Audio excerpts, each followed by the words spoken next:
निश्चितपणानं आम्हाला धक्कादायक आणि अनपेक्षित होता। शेवटच्या क्षणापर्यंत डॉक्टर विश्वजित कदम यांच्या नेतृत्वाखाली आम्ही सर्वांनीच त्या ठिकाणी प्रयत्न केले।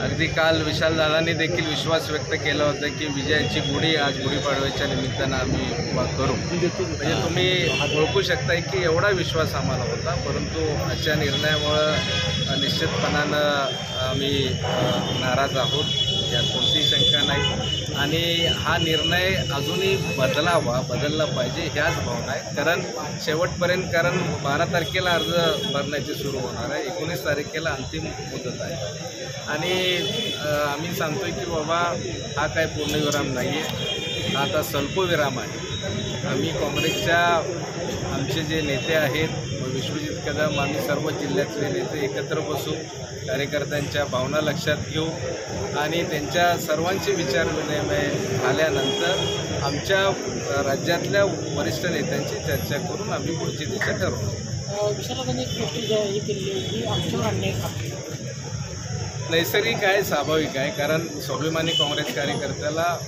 हे वाटणं साहजिक आहे। विशालदादांनी वैयक्तिक ही भूमिका व्यक्त केलेली आहे की काँग्रेसवर अन्याय करणारी ही बाब आहे, कारण सातत्यानं काँग्रेस 16 वेळा इथं जिंकलेली आहे आणि काँग्रेस मनात जनात आणि मनामनात प्रत्येक इथल्या जनतेमध्ये रुजलेली असल्यामुळं त्या स्वाभाविक आहेत की ह्यावेळी आशा होती, गेल्यावेळी इथं आमचं चिन्ह कोटलं गेलं, ह्यावेळी आशा होती की आम्ही 100% आपल्याला ही जागा मिळेल, आपण हाताच्या चिन्हावर पुन्हा मागच्या वेळी झालेला विशाल पाटलांचा पराभव आम्ही 2 काढू, ह्या भावनेनंच आम्ही सर्वजण करतो।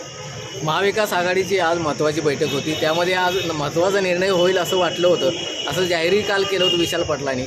पण आता तुम्ही म्हणता की 19 तारखेपर्यंत आणखी आपल्याला वेळ आहे आणि तोपर्यंत तो बदलेल का? आता तुम्ही पाहिलं की काही भाजपने जागा बदलल्या, काही शिंदे सेनेच्या जे काही शिवसेना आहेत त्यांनी त्यांचे उमेदवार बदललेले आहेत, त्यामुळं अंतिम क्षणाबद्दल काय होऊ शकतो। त्यामुळं आम्ही आमच्या भावना किंवा आमचे ह्या काय आता कार्यकर्त्यांच्या भावना त्यांना कळवणार आहोत आणि मग निश्चितपणानं ते आम्ही बैठक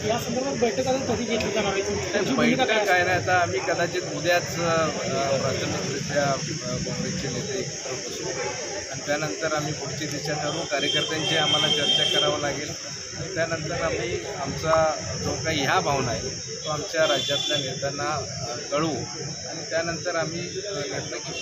मागच्या वेळेला ज्या वेळेला असं झालं होतं त्यावेळेला काँग्रेस कमिटीला आपण कुलूप घातलं, इतक्या टोकाच्या भूमिका होत्या, आता आपण याबद्दल राजीनामे वगैरे मी तुम्हाला सांगितलं की ती नैसर्गिक एक प्रतिक्रिया कार्यकर्त्यांची होती गेल्या वेळेला, तीच प्रतिक्रिया आहे किंवा त्यापेक्षाही तीव्र भावना काँग्रेस कार्यकर्त्यांची आहेत, कारण ही काँग्रेसची जिंकणारी जागा ही ज्यावेळेला आमच्या मित्रपक्षाला दिली जाते त्यावेळी साहजिकच काँग्रेस कार्यकर्त्यांच्या भावना दुखवल्या जाणार, ती नैसर्गिक। राजीनामा देणार का?